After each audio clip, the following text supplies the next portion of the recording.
Good evening, everyone. Can't tell you how happy I am to see all of you. I'm looking at Joelle, who's from the Career Center, so it's nice to have a special guest star. My name is Stuart Siegel, and I am the Director of Services for Students with Disabilities, and this is the 5th Annual SpeakABLE event.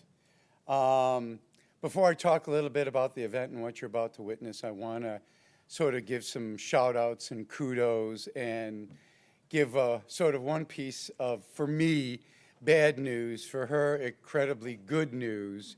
But first of all, this event is put on by the hard work of the Services for Students with Disabilities, SSD, Student Advisory Board.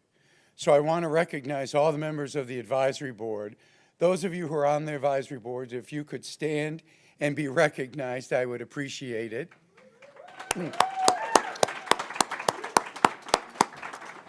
And it was through their hard work and insistence that we have Zingermans tonight.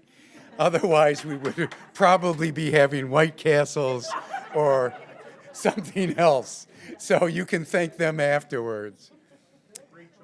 Additionally, I do want to thank the staff of Services for Students with Disabilities, and luckily they have all congregated or segregated themselves into one table. So I'd like them to stand and be recognized.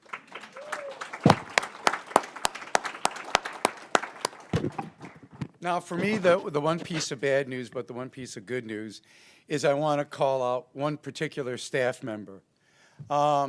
Charlotte O'Connor came to us 3 years ago and really took over the role of academic coaching and turned it into something that it had never been. And I couldn't be happier with her service. And she will be leaving us as of Friday. Charlotte got the similar position with the medical school, and it's an incredible opportunity for her that she could not pass up. And besides, it pays significantly more than she'll ever make in my office. So I certainly understand. I congratulate her for all the good work she's done for us. She will be missed, and I wish her the best in her new job. And I'm sure that she'll be continuing to see us and hopefully work with us and attend events like this. So Charlotte, I want to thank you.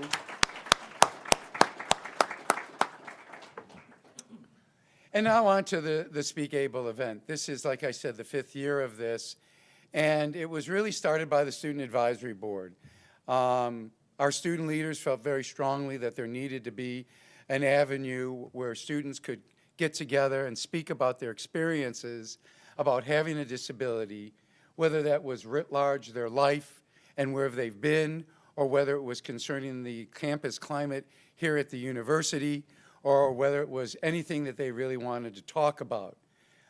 Having attended these, what you're about to witness is an incredibly powerful sort of testament to sort of the diversity of the university and the strength and abilities of our students. You're going to hear a lot of different stories, and they're very powerful. And I appreciate students' willingness to be so forthcoming and to tell and share their stories with the rest of us. The last thing I want to say is because, after I've said that, you figured I'm going to have a front row seat and be here for the whole thing. Unfortunately, I'm not. I came to do this introduction. My wife had surgery last week and is still at home recovering, and I need to get there to take care of her. But it was important enough for me to be here tonight to do this introduction and to thank you all and to know that you're going to have a great evening, and I appreciate all of you. Thank you. I'm now going to turn this over to Felicity. Hello, everybody. So to start off the night, we have one of our Student Advisory Board members. Just trying to get the information. Her name is Michelle Pooja. She's a senior, and she's studying history with the School of LS&A. And yeah, welcome up, Michelle.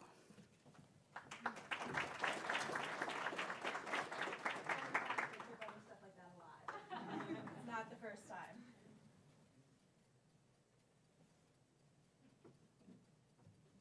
Really, the amazing part is that I didn't trip over those stairs. So, seriously, this happens a lot. So, as Fizz said, I am a senior here at the University of Michigan. I am a history major, minoring in law, justice, and social change. Okay, sorry, I thought I hit a button on the computer. And so I also enjoy long walks on the beach and coffee. No, actually, fun fact, especially when talking about disability, I tend to make a lot of jokes. I just find it makes everyone a little bit more comfortable. Actually puts me a lot more at ease, so feel free to laugh at any point. So comparatively speaking, I'm still pretty new to the world of disability. About 3.5 years ago, so August of 2014, I started having a lot of problems breathing. First it was just wheezing. I mean, it was track season, so who doesn't wheeze when they start running? Or again, maybe that's just me.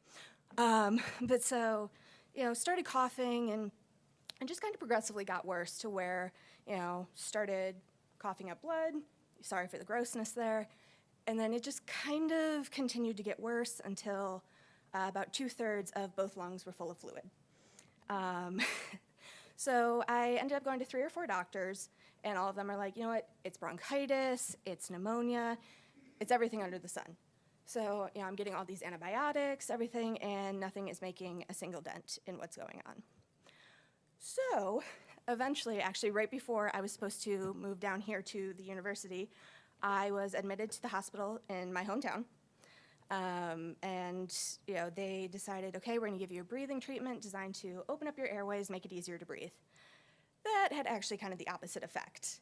I went into a coughing fit that I couldn't recover from. Finally, my doctor's like, okay, we're gonna put you in a medically induced coma. It's only designed to last about 2 to 3 days, no big deal. Just let your body rest for a little bit. 2 to 3 days turned into 2.5 weeks. Yeah. So then my doctor, was telling my parents, look, everything we're trying, nothing is working. There are, no results that we're seeing, at least no positive results. We need to send her to a larger hospital, better resources, figure out what's going on. So Survival Flight here at the university came, picked me up from Mount Pleasant, flew me down here. I was put in the critical intensive care unit, where essentially every unit in the hospital came to see me. I mean, we're talking infectious disease to nephrology to neurology to any other ology you can think of. Finally, within 24 hours, thankfully, rheumatology had it pinned down. I was diagnosed with severe life-threatening lupus that was affecting my brain, my lungs, and my kidneys. So all super minor organs, who needs them, right? But so, we're thinking, cool, we've got a diagnosis, it's gonna get better from here. You thought. I would spend a grand total of 83 days in the hospital, back to back, where I would have everything from chemotherapy to plasmapheresis, 6 blood transfusions. Let's see, what else? I would go into septic shock at a certain point, be placed on ECMO, come off of ECMO in 4 days, second shortest record of anyone, so I got that going for me. And then just when we thought we were actually at the very, very end of the road, I would go home, I'd be released from the hospital, go home for less than 24 hours, and return completely blind. I had had a blood pressure spike well into the 200s over 100s, so incredibly high, and it was causing my brain to swell and press on my optic nerves, making me completely blind. I would be basically legally blind for about 3 months. And even to this day, I'm still partially blind. I have no peripheral or lower vision. So like you guys saw me just walk into the chair, that happens a lot on campus too, only usually it's like fire hydrants on the sidewalks. So, it's not a new thing. But so, with all of that, when I actually got to come down here to the university, I was really, really determined that, I'd had this plan, I was gonna be a doctor, everything, I'd had my whole life planned out. And I was like, this is not gonna stop me, I'm gonna do what I wanna do. So, I wanted to be a biology major, that's what I started taking classes in, biology, chemistry, and looking at my GPA now, that was a really bad idea. After 2 semesters of a lot of dropped classes and 1 semester of academic probation, finally I was like, maybe this isn't the route to go. We just really, it's not giving up, it's just, making a better choice. So I ended up declaring my major as history. I would eventually declare my minor in law, justice, and social change in the sociology department. And I realized, actually, I really didn't like science. It wasn't something I was passionate about. But once I got involved in the 2 programs I'm in now, I found what I wanted to do. I was like, you know what? Disability is something I'm really passionate about, and, so is this whole law, justice, social change thing. So I decided, you know what? I'm going to become a disability lawyer after, everything is done. So here we are. I am almost graduating, December 2018, so close, so close. But then I will be, this summer, actually, I will be working, and then also I will be studying for my LSAT, taking my LSAT in September, graduating in December, and after that, we'll see where we go with law school. But biggest thing of all, I have been officially in remission with my lupus for a little over 2 years. So, thank you.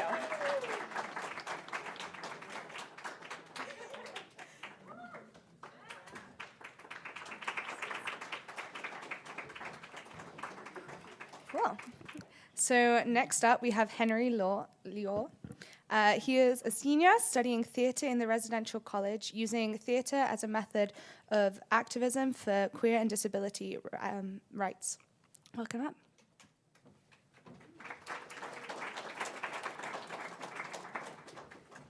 Hello, I'm very short. What's up? I was hoping that there might be like a box or something, but there's not. But we're good. That's fine. I got it. I can see over, so I am assuming you can see me. So as you can, guess just by, me standing here. Wait, there we go. Is that me? Where's me next? Where's me? I was like, okay. Yay, that's me. All right, cool. What's up? Okay, so as you guys can probably guess, simply because I'm standing here, this is something that's very important to me. And I have a small laundry list of things that I struggle with, but for the point of this talk, I'm specifically going to be focusing on anxiety and depression, and specifically how that impacts my life, not just as a student, but as a queer person and an activist. So one of my favorite of the many self-deprecating jokes that I say is that genetics had it out for me and gave me my mom's bad back and my dad's depression. And while that is true, it also drastically simplifies the issue. And, I've dealt with this pretty much my whole life. It affects practically every area of my life. I'm a student who also works, because this school is very expensive. So, that's fun. And so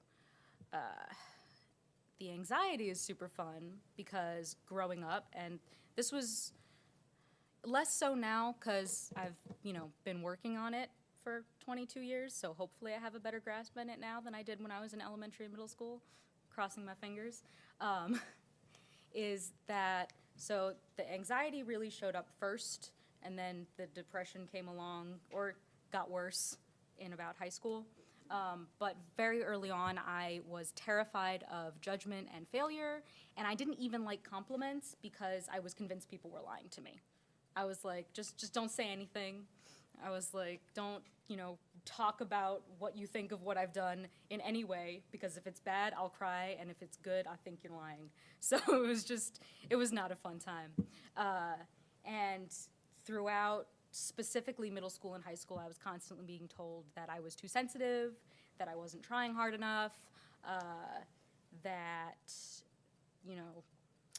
if, and also since my grades were fairly good, if I then struggled with something, clearly I was slacking off, and I couldn't possibly be having issues, because if I got A's last semester and I'm taking different classes this semester, of course I'm going to get A's again, because I'm not allowed to have any academic issues, right?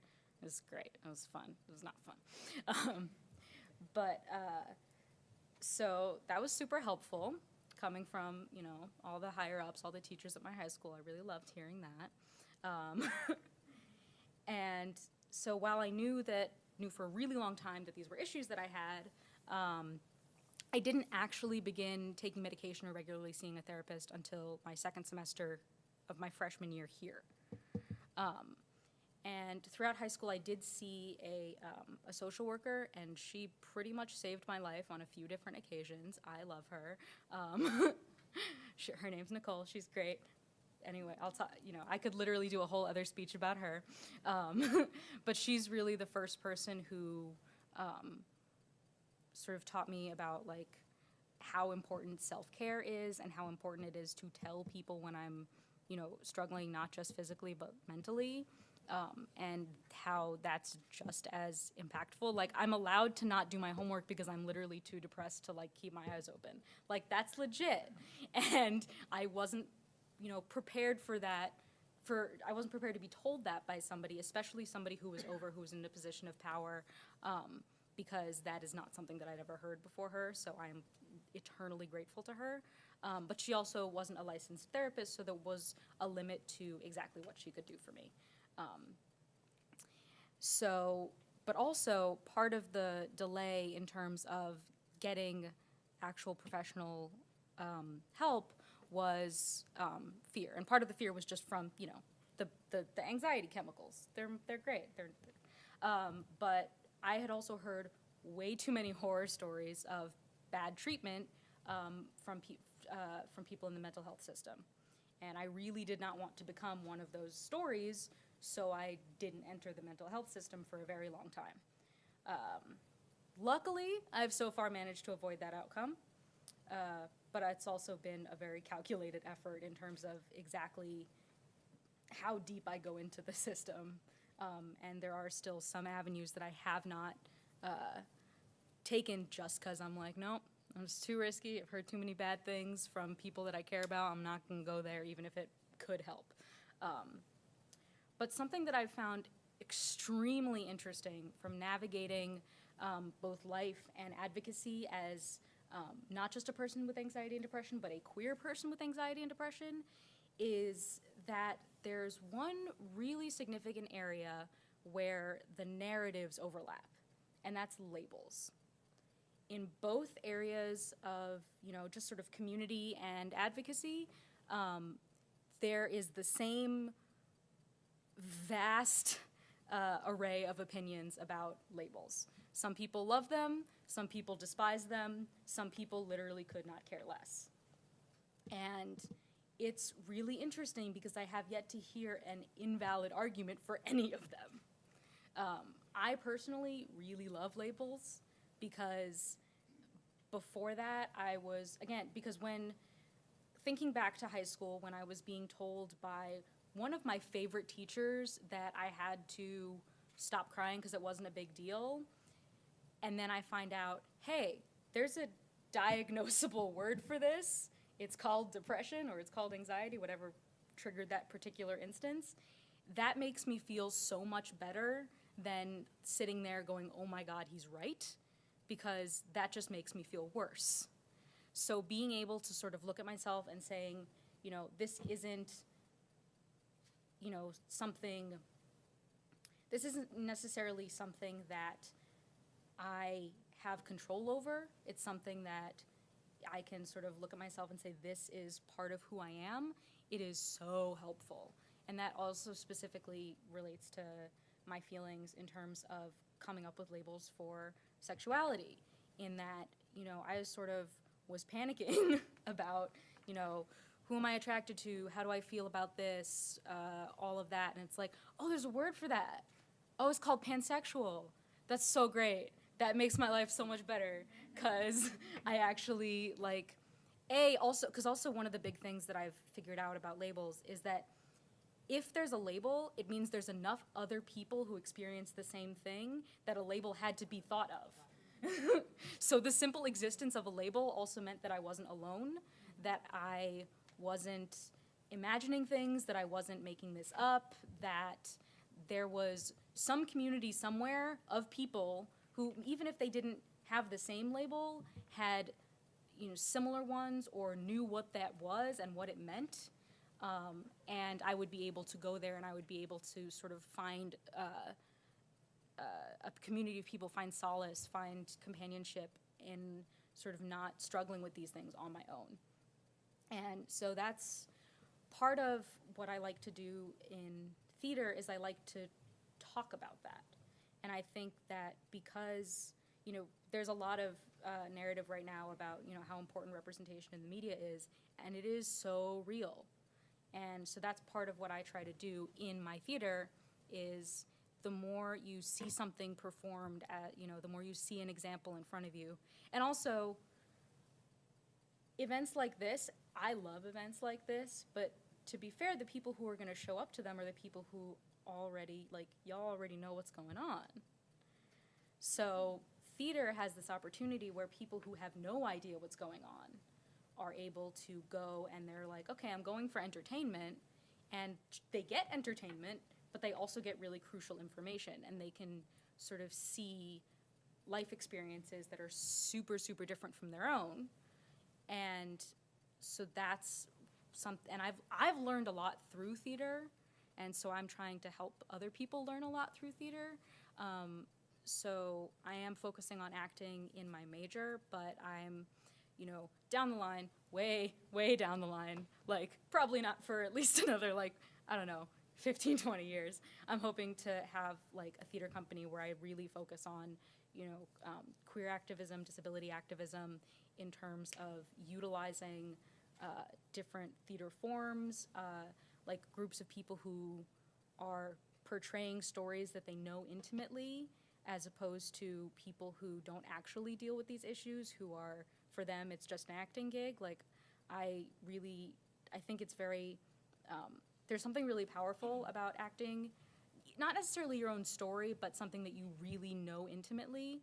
So, because when I play queer characters, it's so much, like, I always perform better playing queer characters than playing straight characters because I have an intimate knowledge of that life experience. And so if I want to effectively, you know, do the advocacy and do the education through theater that I'm trying to do, I want people to have an opportunity to show that and show their own lives on stage. So, and that also involves making theater more accessible because theater is very not. So that's something that I'm working towards. It's very difficult because, you know, there's a lot of limitations of like, oh, where am I going to perform this? And if maybe the one place that I can afford to perform something, the reason it's cheap is because it has like no ADA stuff, is like, well, that sucks and that defeats the purpose. So it's definitely an uphill battle, but it's something, like I said, that I really care about, that is very much a part of my everyday life. So until I'm able to sort of produce that content myself, I'm actively seeking out places that do similar things, supporting places that do similar things. Yeah, so labels are interesting. I want to know what, no, I'm serious, like, like there really is a huge disparity in that, and if at some point, like after I'm done here, I would love to hear some of your thoughts, because I'm always interested in hearing how other people feel about that, because I don't know, it's fascinating. I also just like to talk to people who have similar experiences, because I'm just like, yeah, we can relate. Some of my best stories, like conversations with my coworkers, is like, oh, what meds are you on? What meds have you tried? A couple weeks ago, I had a coworker come in. He's like, oh, have we compared meds recently? I'm on this new thing. Have you ever tried it? It's a time. It's great. I'm sorry. But anyway, yeah, so I'm working very hard to sort of spread awareness, find, you know, places of solidarity that have this sort of overlap of narratives, because it's really important that it's like I'm not just a disabled person, I'm a queer disabled person, and that is, you know, different from the experience of and someone who has one of those labels but not both. So it's fun, not really, but it's definitely something that's always a learning curve for me and for the people around me, and so I'm just trying to hopefully make it less of a steep climb for the future. Thank you.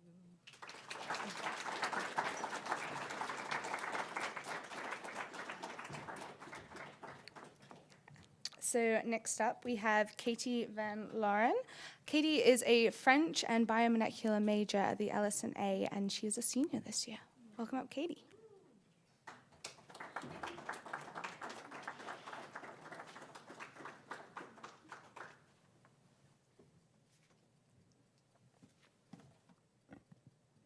Hi, I'm Kate, and I'm a double major in biomolecular science and French at LSA here at the university, and I'm a senior. And this is the first time that I've spoken at SpeakABLE, and I'm really excited to be here and to share my story with all of you, and thank you for being here to listen to all of us speak today. So a month before I came to the university, I was diagnosed with rheumatoid arthritis. And if you don't know what that is, it's not like osteoarthritis, but rheumatoid arthritis is an autoimmune disease, which is when your body, instead of fighting intruders or pathogens like a flu or an infection, it instead starts to attack your healthy tissues and cells. So your body kind of self-destructs in a way. And in my case, in rheumatoid arthritis, it destructs my joints. And so that comes with a whole other range of symptoms like inflammation, fatigue. And so for me, it's hard mobility-wise to get around in the same way that other people do, and also to have the energy to do the same things that other people do. And this all happened a month before I was supposed to come to the university. And I'm from New York, and so not only was I really nervous to fly and leave my home 600 miles away and be alone for the first time and without my family, but it was also really nerve-wracking to start this experience with a new disease that I knew nothing about. I had always thought that arthritis was something that you just got from age, from just natural deterioration of your joints, but to deal not only with my own misconception of it, other people's misconceptions of it, and just the medical world in general, it was a really daunting task to do in the beginning. And then along with that, so for the past 4 years, I really have done everything on my own, and then because of that, I've never really felt comfortable talking about it with anyone because it's always been still a new process for me. And it was only until this past semester that I finally started opening up about my arthritis to people and telling them that it is something that affects me every day. And that's probably why I can't do the same things that other people do. Like, I can't hang out with my friends sometimes because I'm really tired or my body hurts, or if I'm with my mom, like even my family, they'll sometimes forget, and I can't go on a walk with my mom sometimes because my body hurts. And so just like little things like that, it's hard to communicate that to other people. And so instead of having to deal with that, I just don't. But like I said, it was really only this semester that I started talking about it because there was a change in my disease. And so in arthritis, there are a lot of different treatments that you can have. And I was on a really low treatment regimen because the biggest treatment is giving yourself a biologic.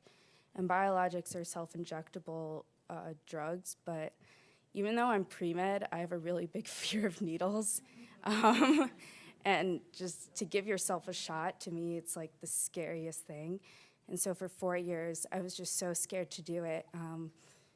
But actually 2 weeks ago, I started doing it myself, and it was a really big thing for me because not only am I giving myself a shot and working on my own health, but it was symbolically saying that I do have a really difficult disease and that it's something that I have to take care of myself for the rest of my life. And so it was really big for me to do that. And so being here and being able to talk about, sorry, I'm crying, but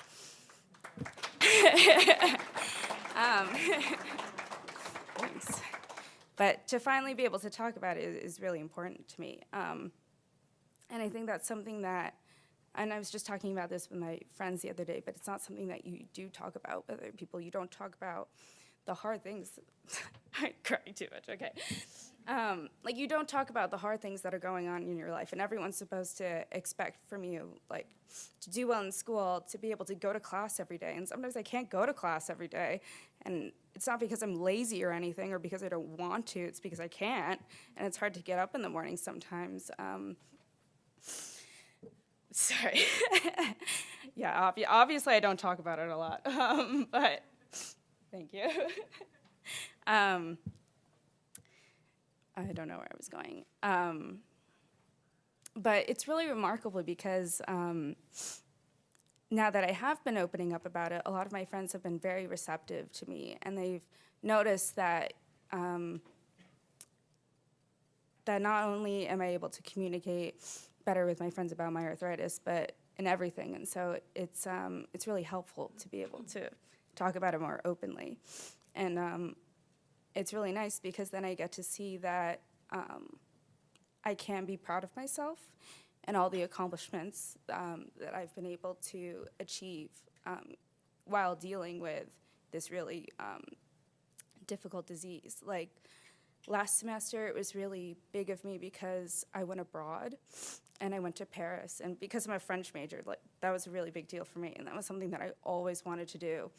And so the fact that I got to do that last semester and, like, was like, you know what, who cares? Like, I'm gonna do it, even though I was really scared of, like, okay, I'll be abroad. Like, what if something bad happens with my disease? Like, I don't have a doctor in France, and, like, what am I gonna do? And, like, I had to deal with my insurance and, like, getting medications, and even, like, with all the logistical difficulties, I was still able to go abroad, and it was the best experience, not only because I'm a French major, but the fact that I could do it and, like, actually do something really big for myself and show myself that I can do something. And so it's really nice to recognize that even though I have a disability and it's really hard for me, I can still do the same things that a lot of other people do and still have a full life and a full experience with everything. So yeah, it's been a really great year. And thank you for letting me talk about my arthritis. Sometimes I joke that, like, I have an obsession with arthritis because it's, like, everything that I do, because I'm pre-med, but my goal is to become a pediatric rheumatologist. If you didn't know, fun fact, but not a fun fact, there are 300,000 kids in the United States that have juvenile rheumatoid arthritis, but there are only about 1,000 pediatric rheumatologists, and there are 8 states that don't have any. And so the difficulty with that is a lot of kids and their families have to fly or travel miles to get to the nearest doctor, and that might be in the next state over. And so my goal is to become a pediatric rheumatologist and to spread the word and get other people to become pediatric rheumatologists. Yeah. So I guess the whole point of that is that even though there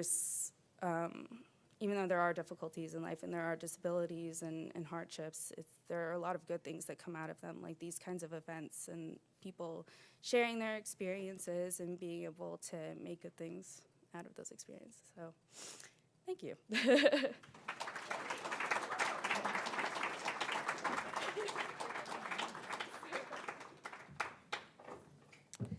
Next up, we have Emily Levi.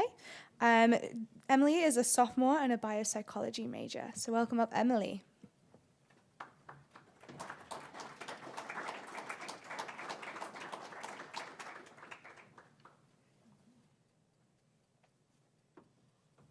Good evening, guys. Wow, so this is like the first actual speech I've given at an actual podium, so this is a huge deal for me. And before I go on, I'd just like to thank SSD for putting this on every year. You guys are amazing at what you do. And I'd like to especially give a shout out to Charlotte, wherever you happen to be in the room right now. Hello. Because I've actually been working with her over the course of this semester. She's been, my academic coach for a while, and I'm sad to see her go because she's been doing such a great job at it, and she was one of the people that tipped me off to this event and encouraged me to actually come up here and speak. I'd also like to give a big shout out to Jeff over here, who's at this table, because he's really helped me find a lot of like advocacy work and get to talk about, my disability and really kind of have something to look forward to at college, and just to be able to channel all the stress of being here and having some kind of disability into something rewarding and being able to educate people on the subject. So I'm very thankful to be up here today. So as it says up here, I'm a sophomore studying BCN, and I have to say, well, I have autism. So a lot of my inspiration for going into psychology has really revolved around my diagnosis, and it's been this willingness to help people struggling with the same things. So, I had a speech here, but I'm probably just going to completely go off topic because I just feel like it wasn't as candid as I would have liked it to be. But it's like, the thing is, there are so many misconceptions about autism that float around even now, as it's such, a common thing in society. The big remark I get a lot is that I don't look autistic. And it's true, I don't. I look what most people would call normal. And I've always hated the word normal, because normal was, to me as a kid, a representation of what I wasn't. It was what everyone else was, and I was different than everyone. So when I was in elementary school, I had tantrums all the time, like every day. I had no control of my emotions. I would just go off on everything.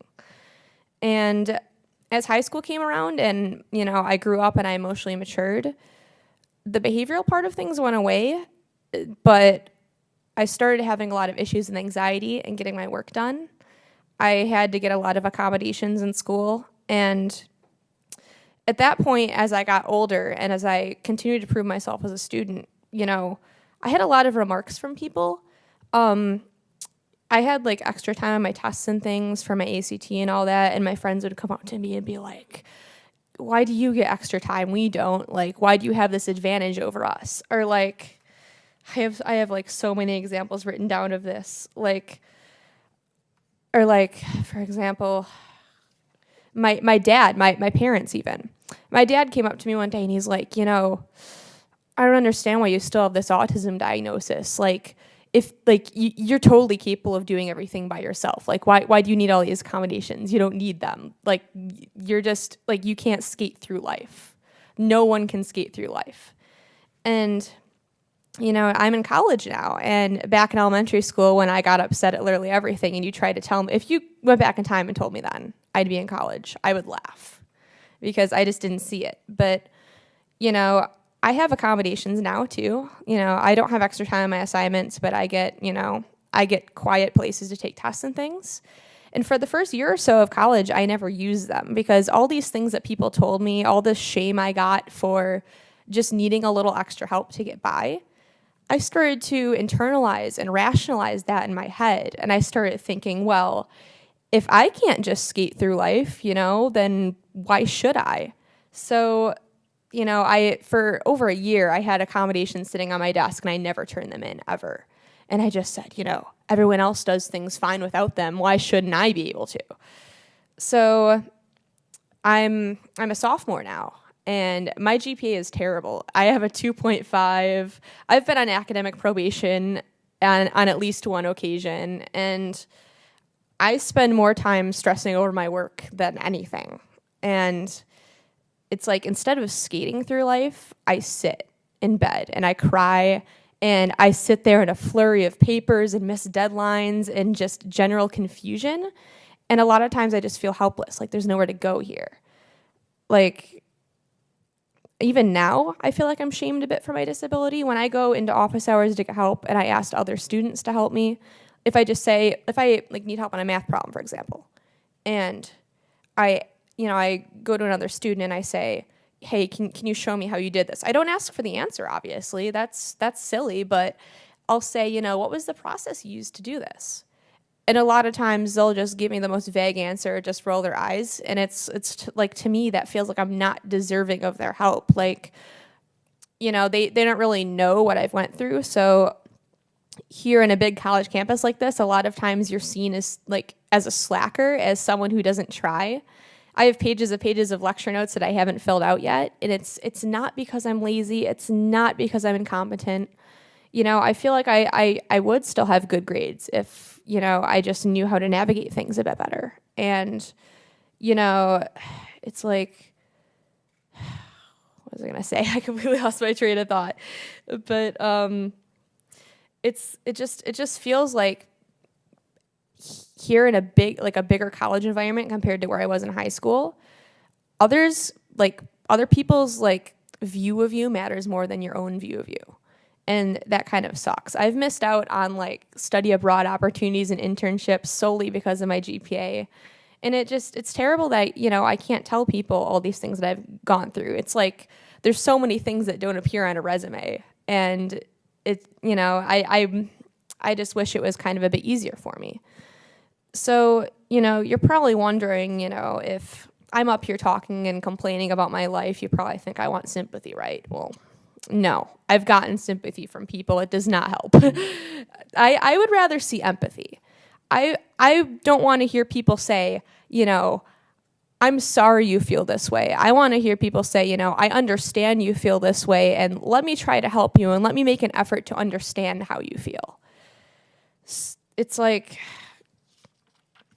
you know, even if you know, someone doesn't know how to help me truly, don't tell me you don't know how to help me. You know, even if you can offer the tiniest bit of advice, at least you're trying. And I don't, you know, when I already feel helpless, I don't want others to make me feel even more helpless. And, you know, if I had any advice to people, into colleges, into anyone who wants to help people struggling with disabilities, I'd start with just saying, you know, listen to what people have to say. Don't just, you know, don't decide for other people based on what you think their lives are like. Just, you know, if they have something to say, you know, listen to all of it carefully and try to put yourself in that person's shoes, and, you know, just make sure they know that they're not alone in this world. Because, like, I know I'm not alone in this world. I know there's other people like me out there, but some days it dang sure does not feel like it. So, yeah, I mean, what else can I really say except, you know, just listen to people and just make them feel included. And that's the least you can do, but it goes a long way. Thank you so much.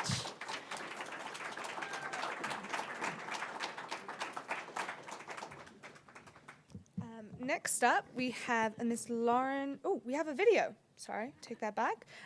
This was a video done by several students with autism as well around campus. Let me see. Wrong way, sorry.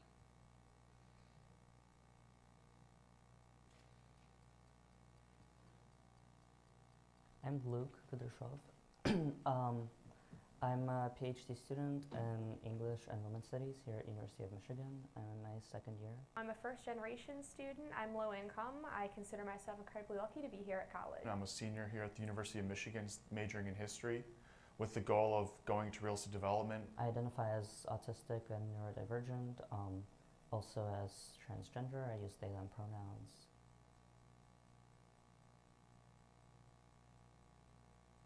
What a lot of people assume about autism is that it's primarily a social disorder, that people that have it aren't good at interacting and just, you know, are kind of socially inept to a degree. I wish that people, not only at the University of Michigan, but in general, knew more about autism and weren't so foreign to it, if you will. I feel kind of uncomfortable speaking for like all autistic people, but like speaking for myself, I guess like generally with pretty much everyone I interact with, I kind of wish people wouldn't like assume what I'm thinking or feeling based on how I appear to them. Now that I'm older and now that I've emotionally matured a lot, I find that being social and making friends is very easy for me. And most of my issues with autism nowadays actually stem from just, you know, attention disorder issues and anxiety. And I find that nowadays having autism isn't so much a burden on my social life as it is on my work life.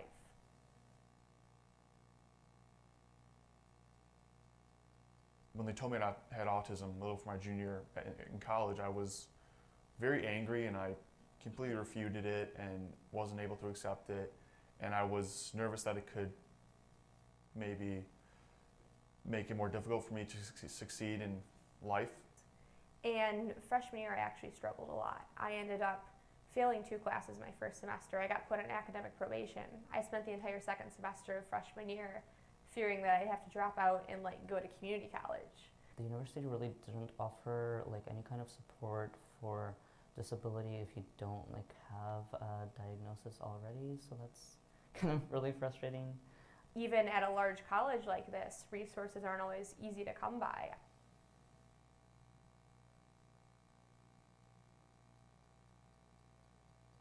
I feel like I've personally faced sort of a lot of administrators and professors and therapists, usually really well-meaning, but sort of saying oh, you must be so high functioning, you're in college, you have friends, and that just sort of feels like it really minimizes the issues that I do struggle with, and it sort of doesn't allow me to be vulnerable to ask for help or to get support that I need.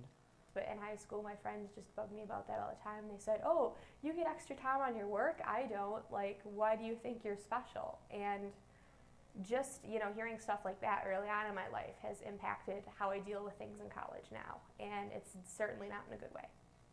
And yeah, I just wish that people would see autism not as just a deficit or a problem or an inconvenience, but as actually really valuable and as something that as autistic people as people who can bring a different kind of perspective that's really useful and valuable, and also as autism and disability more generally as providing sort of a culture and and yeah, in a different way of seeing and interacting with the world that can be really valuable in academia and elsewhere.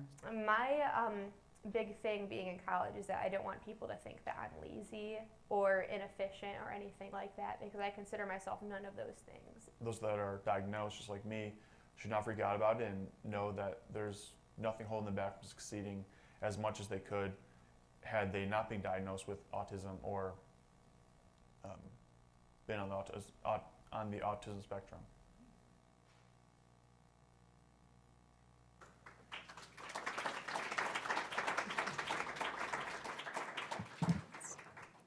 So next up, we have Lauren Kay. She here today? Okay, never mind then. Jalen Bradley.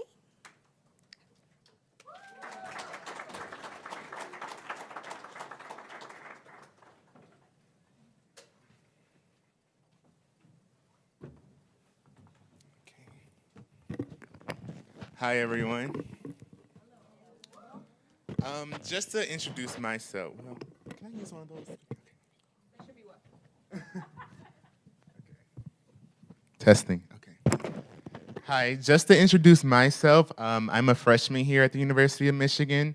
I began my education here in June 2017, being a summer bridge student and being kind of open to the University of Michigan campus. I would say it was very interesting. Coming in June 2017, where literally it was no one on campus but us summer bridge kids, it was an experience, because it was wait a minute, the summer bridge community that I'm feeling right here, right now, this is what it's going to be like in the fall of 2017. Of course, I was wrong. It was just quite surprising to me to see the division amongst the student campus here at the University of Michigan. And it just seems like our student body here was just in so many cliques, and it just seemed like it was no togetherness. And so I came in being a student in the RC as well, residential college. I am double major in political science and sociology with a minor in law, justice, and social change. So I use all of the skills that I received in that education to kind of bring awareness to campus. So that's just a little bio about me. I'm about to officially begin my speech, but I wanted to give you guys a little background, because I know I don't have nothing up there right now. I want to begin by thanking the SSD office for promoting such an amazing event such as this. I have to be quite honest, I was quite overwhelmed with joy seeing and listening to members of our Michigan community having the courage and motivation to share their life experiences. This can be sometimes hard for some. In fact, the individuals here are one of a kind. They sought to look far past the fear of sharing what has probably been the most hardest thing they have done in the mind of their lives. So I just want to commend all of you to presenting your stories to us today.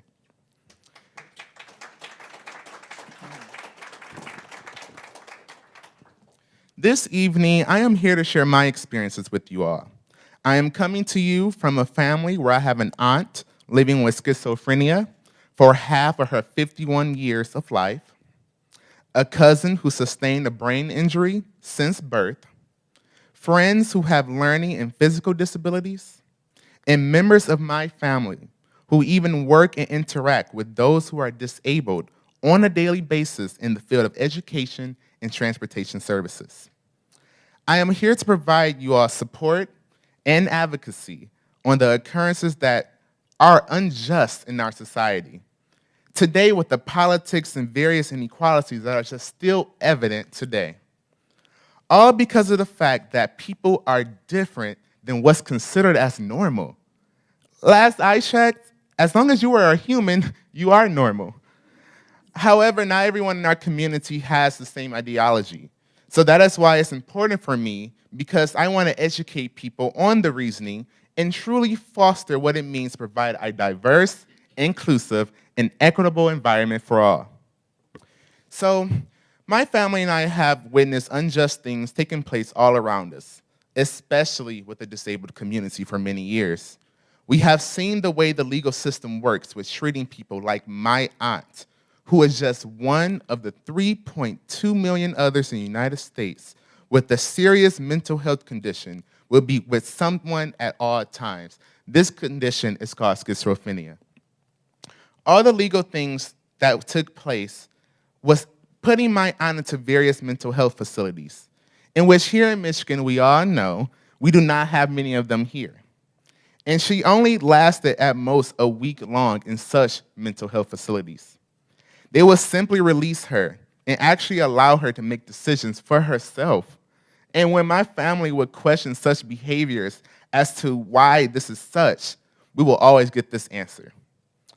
Well, we cannot release her information since she's an adult, and we only allow patients to stay with us for a limited time.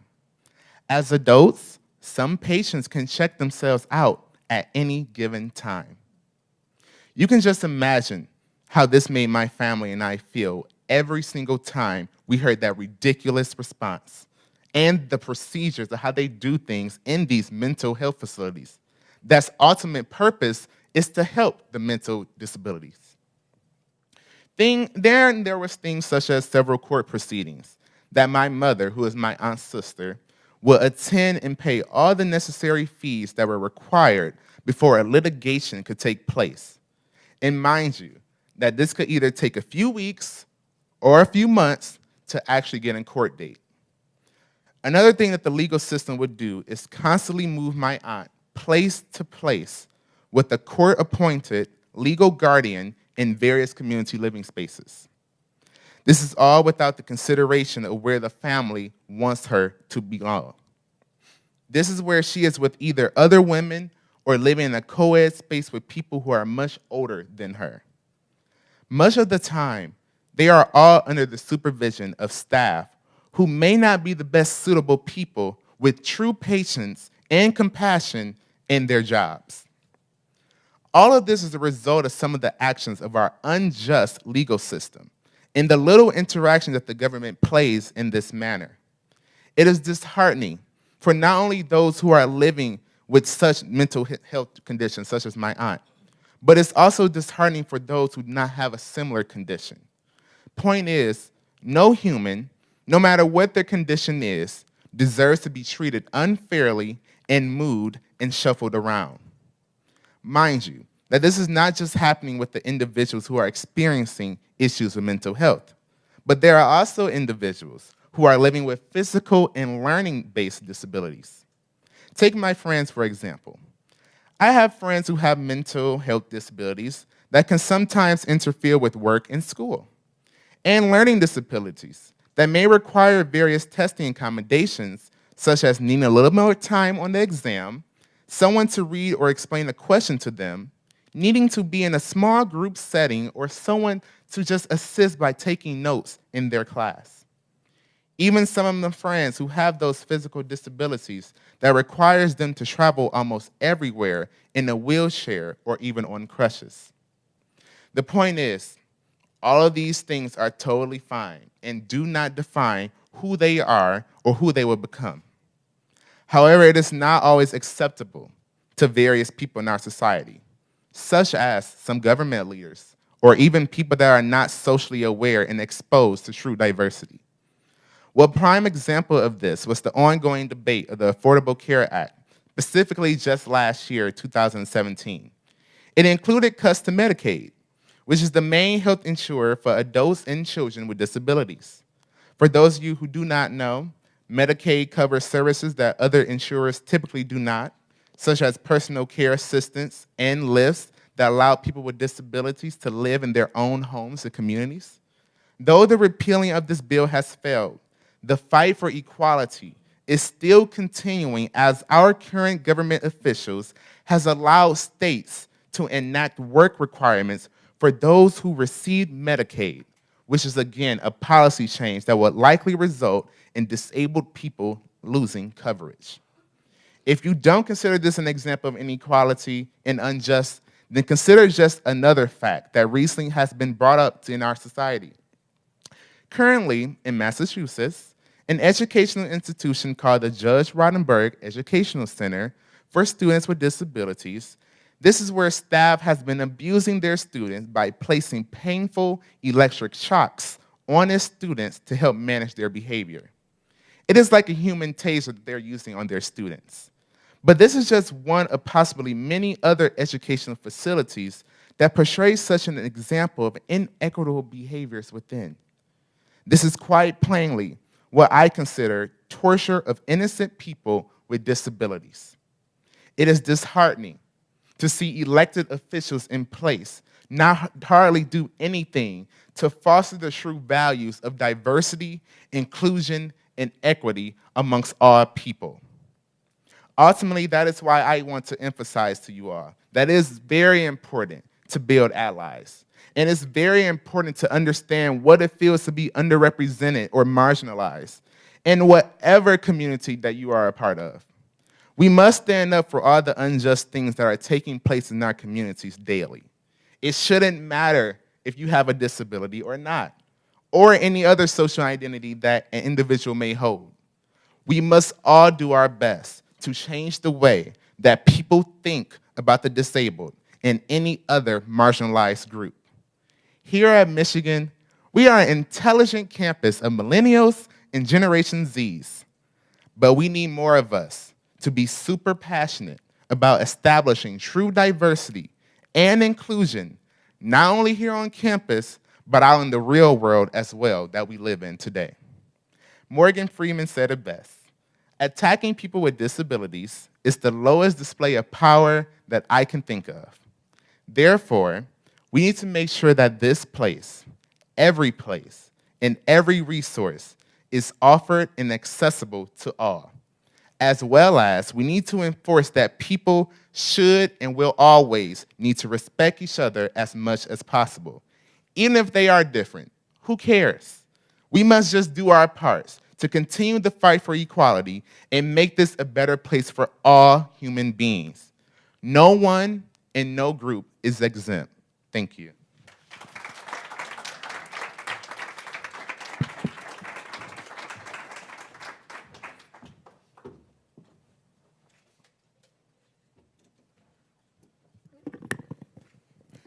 So next up, we have, sorry about this. We have Marissa Stringer, who is a senior studying psychology here at the University of Michigan.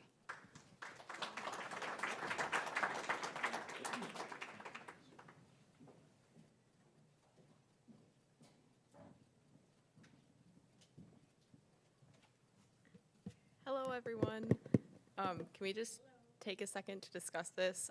I feel like my name is larger than other people's, and I don't know if it's just me, like, is this the depth perception change? I don't know what's happening. Okay.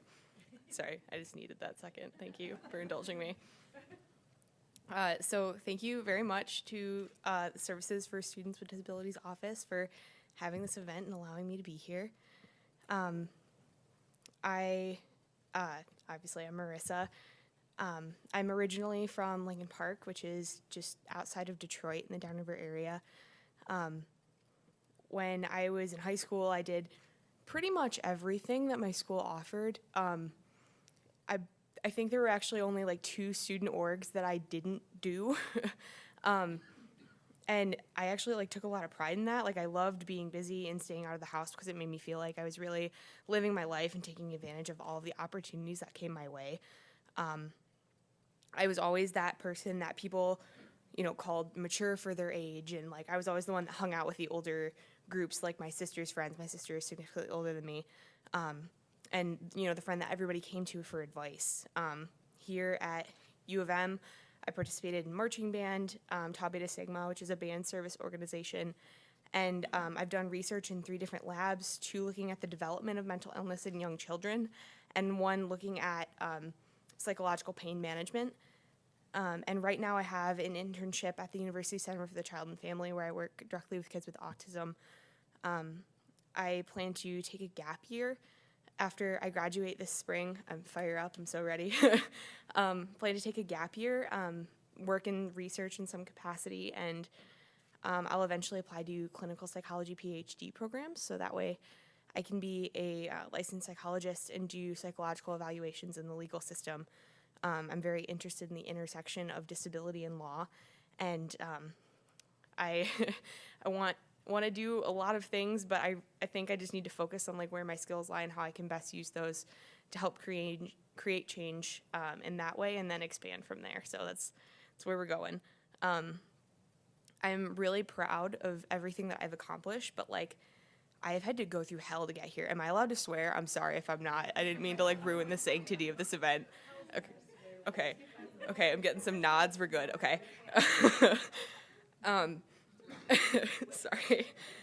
I've struggled with depression since my grandfather passed away when I was about 11.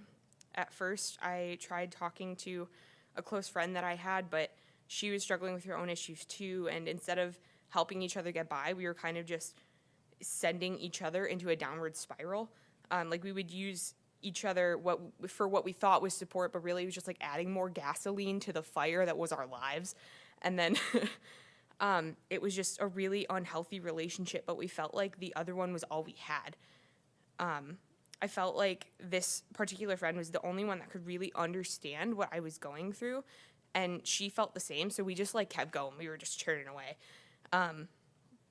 And I mean, I noticed some individual times where I felt like this wasn't right, but like, how can you really let go of what feels like your only connection to other people? You know what I mean? So I started writing sad and also really lame poetry, like nothing like the angsty 12-year-old soul, am I right? And so I spent, when I wasn't doing that, I spent all my free time like either on the computer or like talking to my friends on the phone, and like all of this was just making things worse. Like this think tank that I was in, I wasn't doing myself any favors, and I thought that they were helping because it made me feel less alone, but I didn't realize that there were other ways that I could also feel less alone. And so it would start out that I would just be really like blue a lot.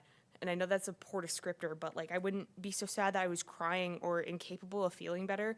But that was just kind of my homeostasis, that I didn't have a lot of motivation to fill my free time anymore. I didn't say anything to my parents for a long time because I had this really irrational fear of being a burden and costing money. Neither of my parents went to college, and only one of my parents actually graduated from high school. So my parents were very much working class, and it was like everything was like very clearly demonstrated, like this is what we had to do to achieve this thing, and I didn't want to be a burden on that. I just didn't want to create another medical bill is really what it was. And so I told myself that everything else was more important, and like of course those things were important, but I thought that putting my needs even on the list of priorities meant that I didn't care enough about other people, and that I was selfish for even thinking about helping myself when there were all of these other things that I needed to attend to. So when I was 13, I finally told my mom that I thought that I was depressed and that I needed some help. But my mom had kind of been dealing with a lot herself. My dad was working out of state at the time, and so she was essentially functioning as a single mother to a daughter in middle school while there was also a daughter in college. And she was working full time. She was being the primary caretaker for my 90-year-old grandmother, bless her soul. And there was also like this factor of extreme death that my family was trying to deal with. So like my mom was really at her limits. And so when I told her that I thought that I needed help, like she couldn't handle the idea of me being depressed too, because like she had all of these other things that she was trying to work through herself. And so that conversation didn't go very well. She told me, no, I wasn't depressed, and that I am being dramatic, I'm over exaggerating, and that if I could just stop to think about the grand scheme of things, then I would realize how little and insignificant my problems were. And so that killed me, because until that time, like my mom and I were always super close, and like having somebody that I loved and respected so much tell me that I was making my problems up, like that crushed me. And so like by the end of that conversation, like I was so beaten. Like she asked me if I needed to go to therapy, and I said no. Like I had convinced myself through that conversation that I didn't need it. And she told me that if I didn't think that I needed to go, then like I shouldn't have even brought it up. And like so that just created a lot of shame within myself. Like how dare I? Like I was right in the first place. Like I shouldn't have asked. I shouldn't have tried to do anything about it, because like I don't need it. And then like for some reason like things just kind of got better. I don't know, sometimes depression does that. Like slowly things just kind of like fall into place, and like you feel less depressed, like your mood lifts. And I genuinely thought that I had just like grown stronger and like learned some lessons that would better prepare me for life. I prided myself on like this mental fortitude that I thought that I had developed, and I would like use that to try and help, encourage my friends who are going through stuff, because like from my perspective, like I had gotten through that, things got better, things will get better for you too, which like to an extent is true, but that I didn't even realize how unprepared I was. So then I got here to U of M. My first semester in college was really rough. I fell behind really quick. I would sit down to do my homework, and I was just so excited because like Ann Arbor, there's so many things to learn here. There's so many opportunities to take advantage of, and that was like my MO. So I would sit down to do my work, because you have to do the work to do the things.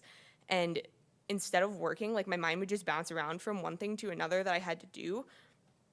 And an assignment that would take my classmates 2 hours would take me 10 for that reason. I took AP Stats in high school. I aced it. I originally came to Michigan wanting to double major in psychology and statistics, and I was barely getting C's in my intro-level stats class here, because I was just making stupid mistakes and like all over the place that were just adding up to such large point deductions. It wasn't because I didn't know what to do. It was just I was going too quickly and missing so many details that like that was all I could do was C's. So by the end of second semester, like I was so stressed out, like to the point where I was like actually losing hair, and like I missed a couple of periods, which like girls, that's how you know it's getting real. Like, so I just didn't know how to take care of myself properly, and my body was desperately trying to show me how much I needed to learn that skill. So my sophomore year, I got really depressed again. And in a way, it was kind of nice, because like if I was depressed, that meant I couldn't be super inattentive. But like that's also a really morbid, nice thing. I don't know. So like I would go to class, I would come home to do homework, and then I would just lay in my bed alone. On bad days, like I would close my bedroom door to avoid the sad stares of my roommate, because at that point he had never struggled with mental health issues, and he didn't know how to help me. He told me that, if I ever needed anything, I could reach out to him, but I didn't feel like it was his problem. Like it felt like it was my thing. It was my responsibility to take care of it. And how do you really ask somebody how to help you remember how to be happy? Like that's not a conversation that goes very well. So I just exiled myself from one of the only people that was really in a position to help me, because I didn't want to be a burden. I didn't know how to make that relationship something that could be beneficial. So by the time winter rolled around, I didn't even go to class. I got worse and worse and worse until the point where I called it a good week if I left my apartment twice, which is really sad. Very quickly, once was just like, this small, little backpack that I had to carry of weight that I could just keep separated from the rest of my life. Like I could keep it contained in this little backpack. It became something that like the backpack just got bigger and bigger until it was like to the point where it was like suffocating me in my room. Like I would wake up in the morning and need to convince myself that the day was worth experiencing. And that my life was worth living. And I would call my boyfriend and I would just sob for hours on the phone because I felt like a piece of my chest was missing, and everything that I tried to shove in it and fill it with just ended up making it hurt more. By the time my junior year rolled around, I had been going to therapy for some time and I had started antidepressants. So I was on the upward trend psychologically, and I was finally ready to live my life again and get back into the swing of things. But again, I'm in the marching band, and so by the time fall rolled around, I had spent, a solid 7-8 months just not doing very much at all. And so I lost a lot of muscle mass, and I didn't realize it. So I marched tenor saxophone, which in itself isn't that heavy, but when you haven't done shit for 8 months, like, it gets really heavy. So I had a 10-pound saxophone hanging around my neck at any given time, and when I didn't, I had a job for the marching band, which I was very grateful for, and I will give everything I can back to them one day. But I had a job for the band, and it required me to haul equipment, so even when I didn't have a saxophone hanging around my neck, I was, throwing ladders over my head or hauling 45-pound sousaphones. And so, like, my back just crumbled in on itself. I started having muscle spasms everywhere. My vertebrae were all over the place, and literally no matter what I did, I was in pain. My body very quickly became a prison for myself. I would lie in bed, and it would take me an hour to an hour and a half just to fall asleep, and then when I was finally comfortable enough for sleep to come, I could only stay asleep for hour and a half, 3 to 3 hours, like 1 or 2 REM cycles before my pain woke me up again. And so I didn't get a good night's sleep for probably 8 months, despite spending at least 12 hours in my bed every day, just like desperately trying to feel rejuvenated in some way. I started going to physical therapy 4 times a week and the chiropractor 3 times a week for 4 months just to, get to a level where I was functioning again. Like I couldn't carry my backpack to class. I couldn't take my dirty laundry downstairs to wash my own clothes. Like I relied on others for nearly every waking function. It was exhausting. So fast forward to today, things look a lot better in a lot of ways. And in other ways it's the same or it's a little bit worse.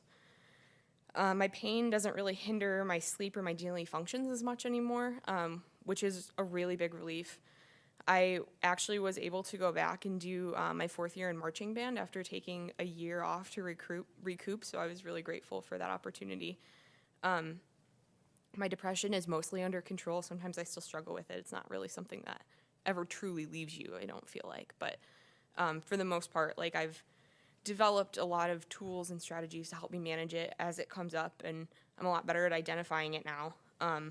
But again, a cruel perk of being depressed is that it's a lot easier to focus on stuff. So it's really exhausting to switch from like one issue to another. Like my wellness, I feel like hasn't really existed for a long time because like it's always just like which one becomes most prominent in the circumstances.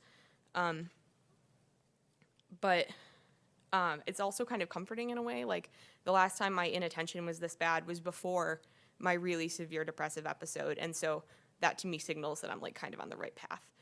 I'm about to graduate, and for a while there I really thought that I was either going to have to drop out or that I was going to have to transfer to somewhere else.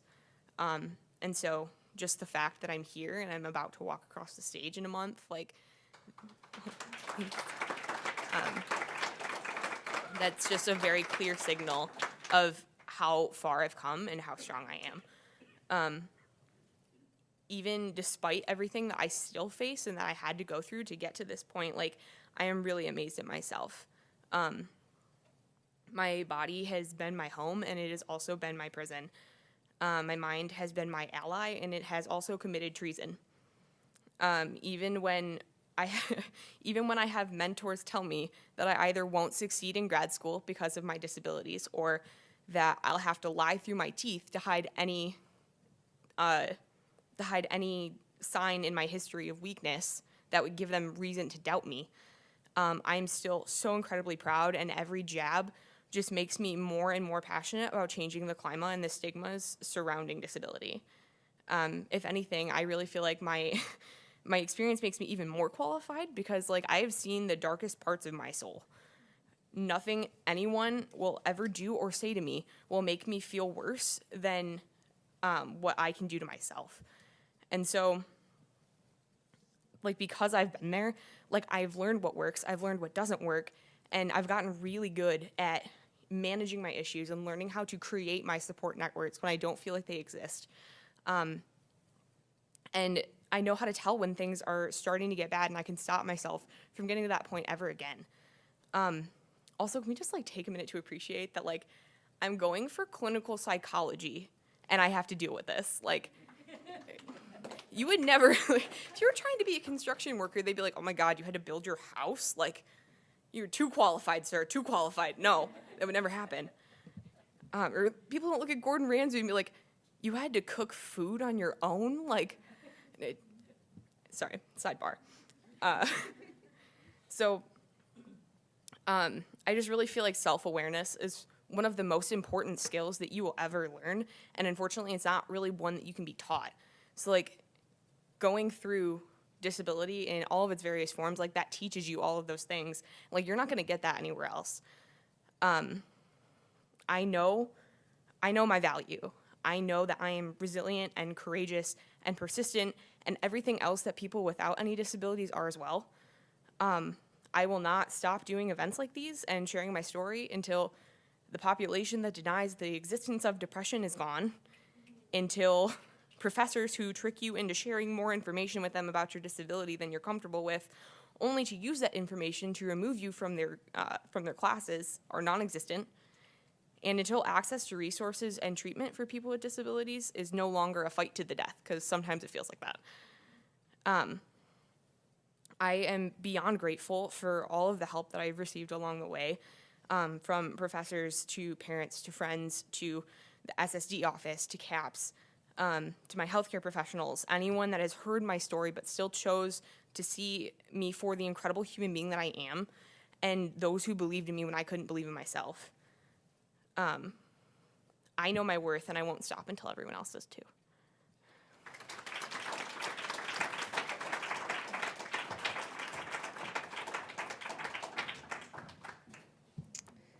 Thank you. So next up we have Celia. I don't want to pronounce your name because I'm going to get it wrong, and I apologize. Celia is a senior studying biopsychology.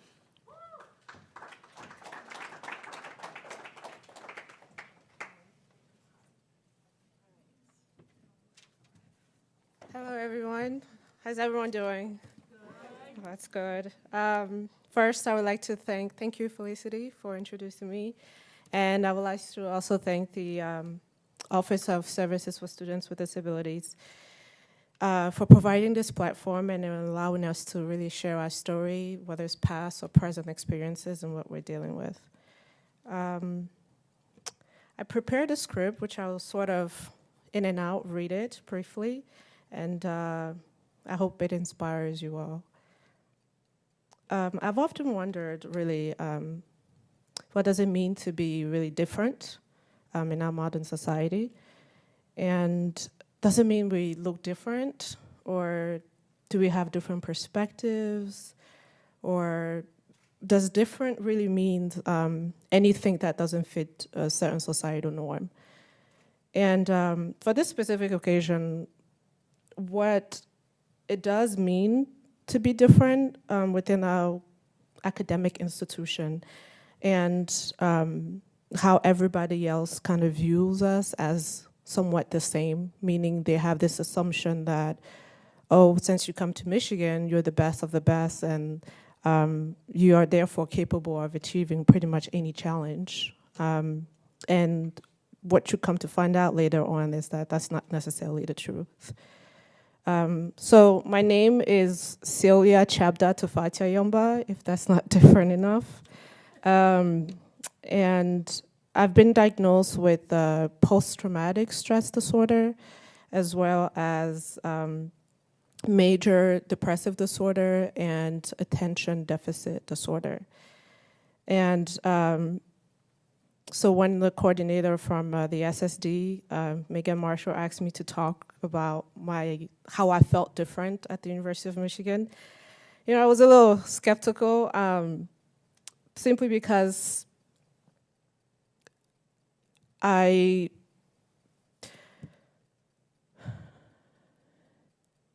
not that I didn't value the importance of, speaking about it. It's just that I had to figure out a way to really convey to you guys what it means, or how can I tell you about mental disabilities, and are you able to really feel what that's like, or have an idea, hopefully, of what it feels like to deal with all of these three things within the academic stressor. And when you think about it, actually, it's kind of quite difficult. But the more I thought about it throughout the weekend, the more I really realized that every single individual that I've encountered throughout my 4 years here, or actually, I should say more like my 6 years total here, was that mental illness here tend to be, in general, an invisible one. In that if you're suffering from depression or ADHD or any other form that is not necessarily physical, it's not something that people often see. And as our previous speaker have mentioned, is, you get stigmatized, you get labeled, all of these different things that you really have to deal with, and are tough. And for me specifically, I went through failing not one semester, not two, not three, not four, 5 at least, and I mean consecutively. And all of that was because I was in denial that something was wrong with me, meaning all of these conditions was something that I was dealing with, and I didn't want to seek help. Not because I didn't think it was necessary, because I come from a background, or I was born in Cameroon and raised pretty much across the continents in the world. But it was because in my culture, these things are not even accepted. That's not a discussion to be had at all. And so that in denial was one of the biggest hurdles that I had to overcome. But once I pretty much overcame that, the second obstacle I really encountered at the university was telling my professors or telling my GSIs that I was dealing with these different disabilities. And at times when I receive actually my student visa, which is the accommodation form you often pass to different professors and GSI so that they can accommodate you, I usually left the office or just left feeling like, oh my God, I have the answer. So whether I got a time and a half, or I got a computer to use during test taking, or I received any other form of accommodation, to me was like, oh wow, that's the answer. But in reality, later on, I found that that's one of the answers. And often in that respect, it really allowed me to think of different ways where I could fulfill all the answers. And what actually happened was I spoke to my different professors and GSIs, and that really generated this conversation of, allowing academic members to, or faculty or staff alike, to really find the best way to communicate with a student on an individual basis. And one thing that, however, they've forgotten, which again, as I wish I thought about this way sooner, those 3 or 4 years that I was here, but was that essentially the card you can think of the student visa card more like as a passport. It identifies your disability in a sense.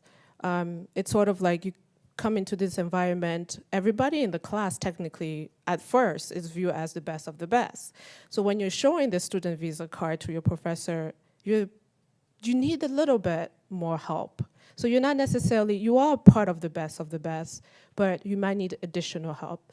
So the card is just to let the professor know that a different help will be needed. And that doesn't just mean extra time. It means I may need students to work with me. I may need professors to work with me. I will need GSI to work with me throughout the semester, because that consistency of the times, for me at least, when I was suffering with major depression, which often I relapsed a lot, and post-traumatic stress disorder, I mean, anything can trigger it, really.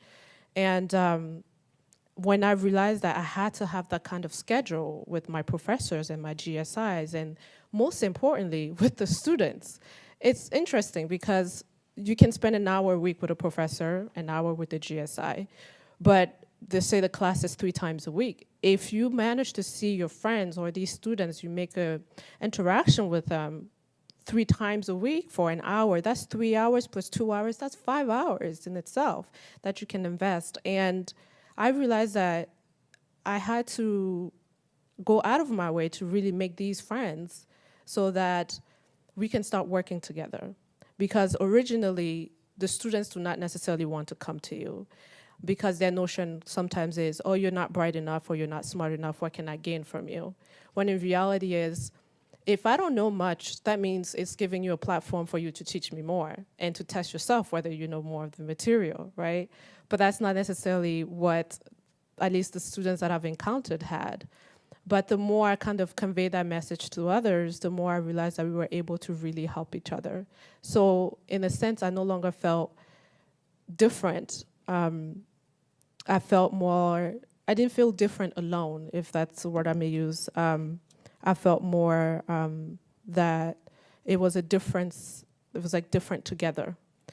And that was very powerful to me, because what it told me was that my success in a class, in terms in the semester, meant the success for the student, because they get that opportunity. Not only do we get to know each other, but we also learn about these materials.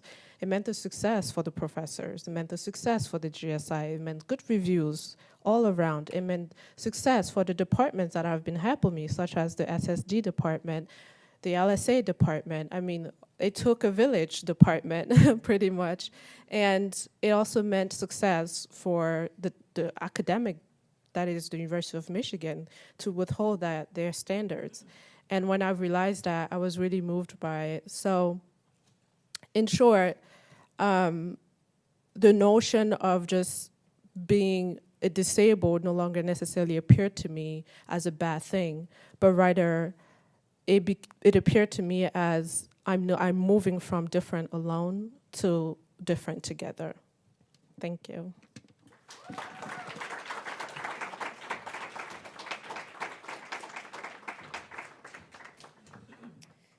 Next up, we have Hannah Risky. She's a sophomore and studying, she's a COE of Material Science and Engineering.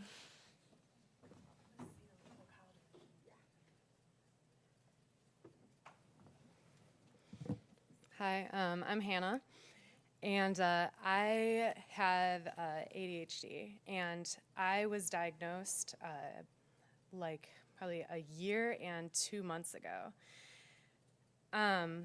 When I was growing up, I was taught that ADHD wasn't really real, and that it was a thing for teachers to say, your kid is too hyper, have some drugs, they'll calm down.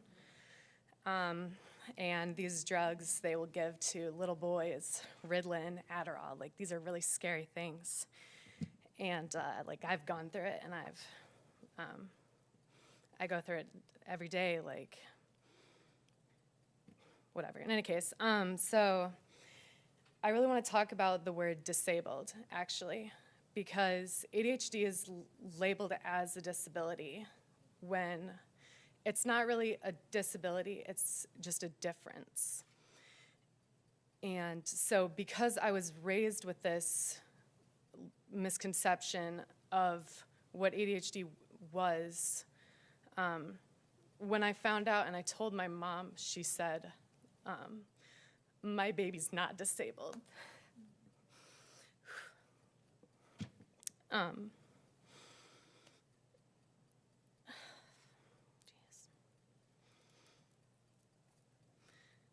So she has a brother who was born with a developmental disability. And so what that looks like is he is mentally 4. And right now he's like, he has kind of a version of Alzheimer's that kind of like makes him go back in time. So to me, that's what disabled means. And that's what I grew up believing. So when I was told that I had ADHD, that's what I saw. That's what I felt. And it was just hours and hours of sitting on the floor crying. Thanks.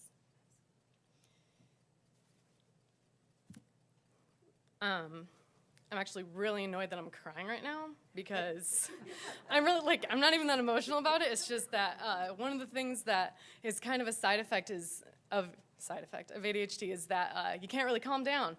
So, and you take stimulants. I take Adderall. I take a lot of it because that's my life. And so stimulants, they build up in your body, and I probably got like an hour and a half of sleep last night because I also have anxiety and depression. So test anxiety. I had an exam today. So, and this, and yeah. Anyway, so with ADHD, it's a lot of, it comes, mental things are also like on a spectrum. So, so like if you look at the color purple or whatever, you don't have purple, you have magenta, you have fuchsia, you have all these different things. And so the way that I was explained ADHD was there's the hyper side and there's the dreamer side. And so I fall kind of like towards the hyper side, I guess. And I have a lot of experience with people that have ADHD because I dated a couple guys that had ADHD, and one of them was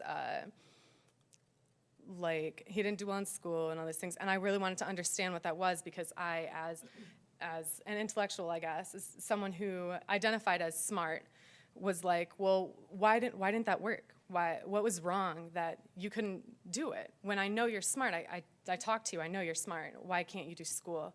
So that didn't really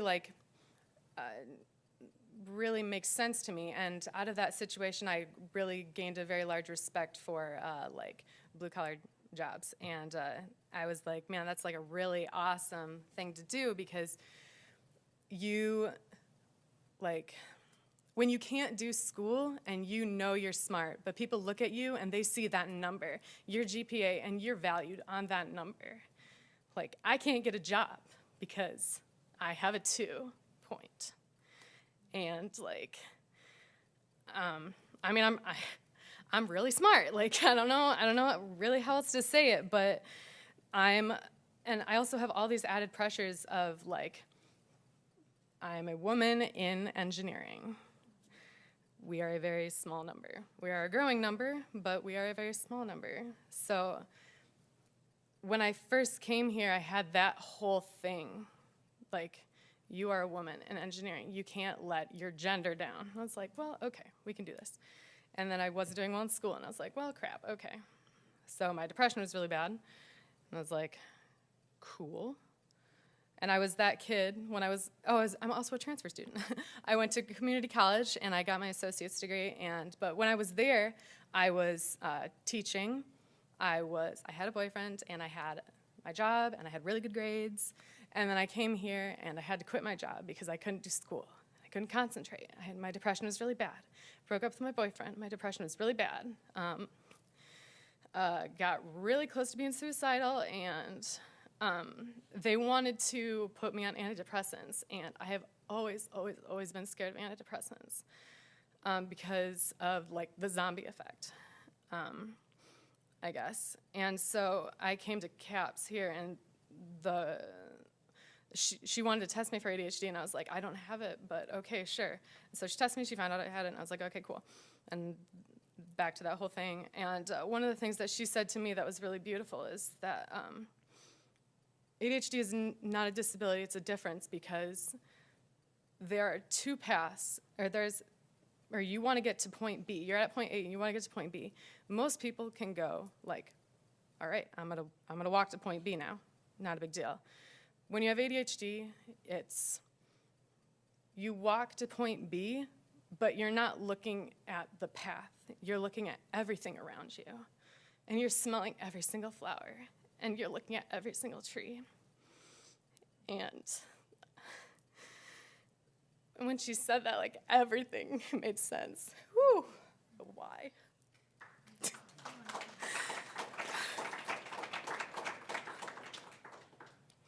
And so, and one of the things she said was that we're really creative. And so to kind of get over that, the like, I'm disabled thing, which again, like, I don't know why we put, so like, there's been a lot of like labels things going around. Disabled starts with like dis. Like, that's so negative. Like, why? Like, I walked into the office and I got a label that helped me understand myself. But it came with disabled in front, which was really hard for me to accept. And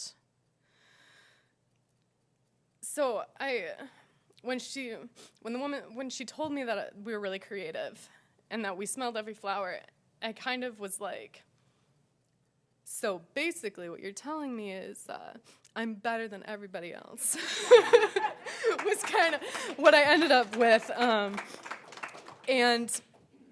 There was, I don't even know the dude's name. There's some super famous physics professor here a while ago, like world famous. Apparently, I didn't even hear about it, which is odd because I'm College of Engineering. Like, we should know about all of the nerds that come.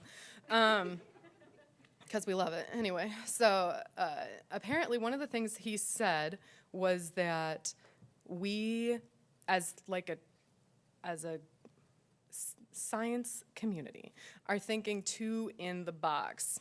And one of the things that made me think of was one of my favorite movies growing up was Around the World in 80 Days. And there's a scene where the director of science or whatever goes, we live in a golden age, everything that has been discovered has already been discovered.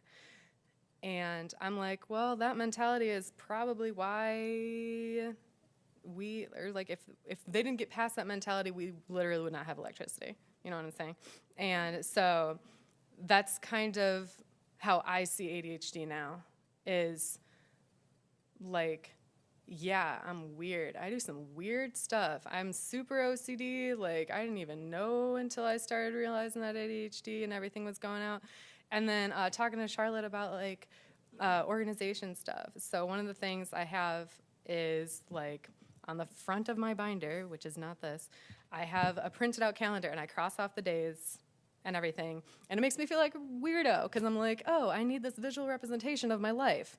But the thing is, like, that helps me. And so it's just, like, accepting that I'm weird and seeing that I have a different way of thinking about things is what is going to change things. So I don't even really know where I was going with that. But, one of the things that I really want to change is, like, school. So I'm going to College of Engineering, but I really want to be a teacher. I'm very, very passionate about teaching, and I'm a tutor. And so I've worked with kids that have learning disabilities before I knew that I had mine, and I learned how they learn as individuals.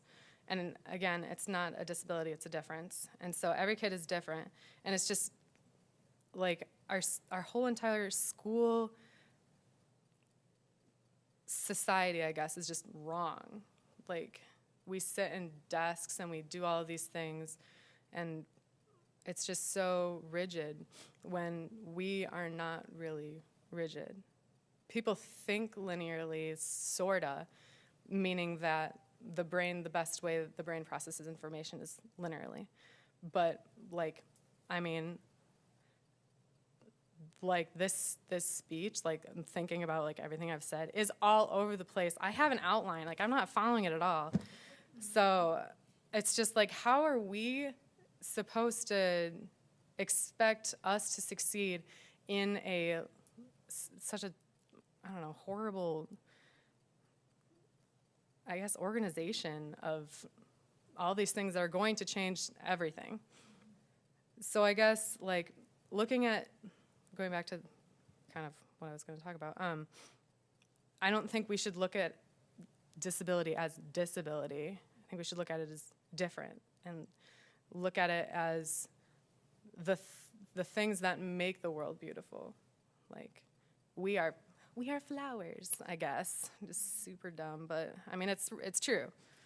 Everybody's different, and we all have different stories, and looking at those differences and calling them important instead of labeling them as bad by putting a dis in the front. I don't know. I guess that's it.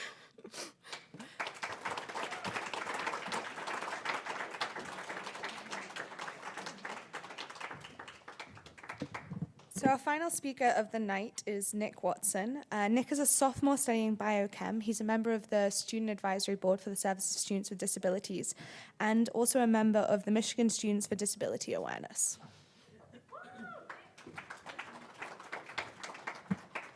Hello. So, yeah, I'm Nick. Basically, great introduction, so I won't spend too much time there. So kind of, I usually ad-lib speeches. I usually don't like write them out or anything. That was my plan for today. So I'm sitting in the audience, kind of listening to everyone else, thinking about the things I was going to say. I kind of came to a little epiphany, and it was almost like a weird culmination of a bunch of issues that have been on my mind recently. And so the kind of theme that I want to base my speech around today is that academic success is a horrible way to gauge personal success, especially at this point in life. So I'll just throw that out there just as like an overarching thing, and then I'll start my story. So I have ADHD. My family and I and my teachers identified it very young. And I love one of my friends and I always get a kick out of this. There's like when we would go from elementary to middle school or middle school to high school, we'd have a little folder of all the important documents from our school back in the day. And there's one from kindergarten of me, I drew a little picture of myself sitting at the computer and the words, "I like Power Rangers Time Force" is my favorite computer game. And on the back is a note by the teacher, took 45 minutes to complete. So we figured it out young. So then I went to Royal Oak Beaumont, took a test, lit up the chart. Yeah, you have ADHD. Started on stimulants. It's all fine. And at the time, the things I struggled with ADHD was I was just a very impulsive kid. I was a very angry kid, and just it wasn't like anger problems. It was just if I got angry, I'd act on them instead of stopping to think. And I went to some behavioral counseling, learned how to control that, and thought I was in the clear. Just not too much really about my ADHD ever bothered me or held me back after that. I got in a car accident once, did a few impulsive things, but other than that, not really. Other than a car accident, But no, but really though, it didn't that was a hard lesson, but it didn't affect my life that much, And I got to high school, I was killing it in high school. I took 7 AP courses. I took 10 AP tests because, apparently 7 was enough. I had to self-study 3. Got 5s on 8 of them, 4s on 2 more, perfect score on my ACT, 4.0. I was killing it. At the end of my senior year, I had an internship at a market research firm, a smoking hot girlfriend. I was living it up. I was killing life, right? That's a move. Oh, yeah. And then I got to college. That's where it went off the rails. And I was under it was one of the funny things in high school. I remember vividly watching a commercial about some antidepressant medication. 1 in 5 Americans, deals with depression or has depression. I remember sitting there in high school like, oh, geez, I hope I never have to deal with that. That'll be, yeah. So I get to college, and all of a sudden the unthinkable happens, and I stopped doing good in school. And I was just blindsided by like that was always what I was good at. Like I never had to work in school. I spent 5 hours a day doing baseball in high school, but never school. And so I was just like, I scrambled to figure out what was going on. I was taking 18 credits my first semester, and I think I got an A in one of them, but the rest were like C's. I started to finally understand what anxiety was. I started to understand what depression was. I quickly spiraled. I had days where literally I left my room once to go to the bathroom. I lived in a dorm. I didn't even leave to go eat. Like I would wake up in the morning, 9 o'clock, and just be on YouTube until 9 o'clock at night and then go back to bed. It was bad. I came in, and the thing that I was always told in high school was, you're going to have trouble with your study skills. Your study skills aren't the best. And I knew that coming in. And so what I did was I found people like Charlotte. I went to CAPS. But the thing I didn't realize, the thing that no one had told me, was that like academics are, like, those little things, the little outside skills, were so much more important than what I realized. Stuff like, making your bed in the morning, stuff like keeping a clean room, stuff like, keeping a clean kitchen now that I'm in a house. Those are skills that are essential for life, and we don't realize is that if you don't have those down, it makes it very hard as someone with ADHD to function in school, because everything is based around routine. Like if I don't get up in the morning and immediately take a shower and then immediately eat breakfast and immediately leave out the door, the whole day is just screwed. Nothing productive is happening that day.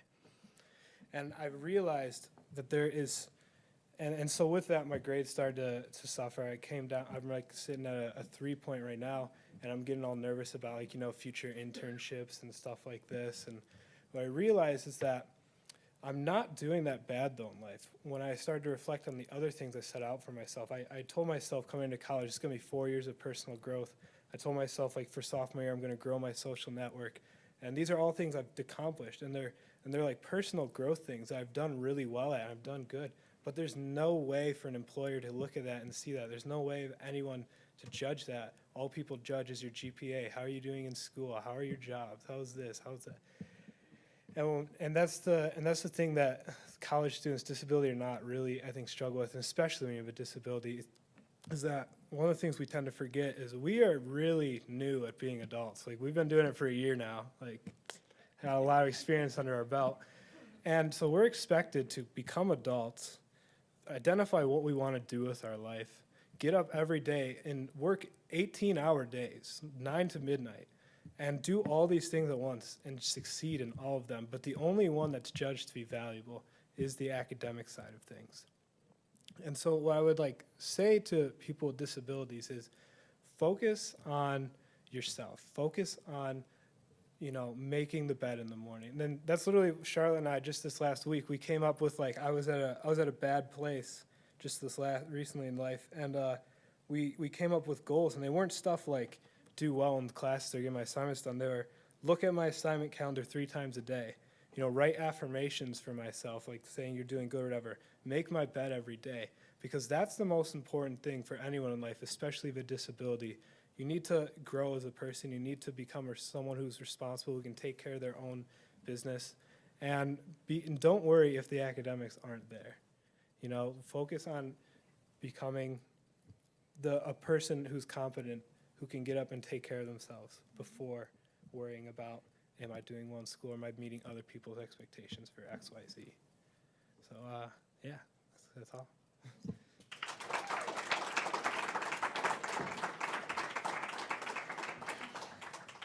So this is the end of our event. I just wanted to say a quick thank you to our speakers for stepping forward today.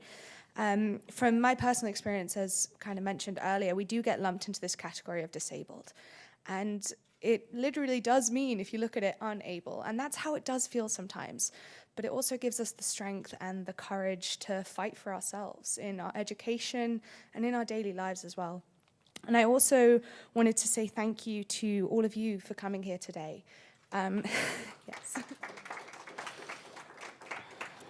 You've listened to these stories, and whether you're here to support a speaker that you know, or because you're curious about learning more about what it's like to live with these other differences, or maybe you've just walked in here by accident and have stayed through the whole thing because you feel too awkward to leave. Thank you for supporting a group of people that we often feel overlooked or defined by something that we don't define ourselves by. I believe there's still some drinks and some food at the back, so do have some of that. There's plenty left. We, as the Student Advisory Board, if you have any questions for us, ask me or one of the other members. If you have any questions about the disabilities that you heard about today, ask them.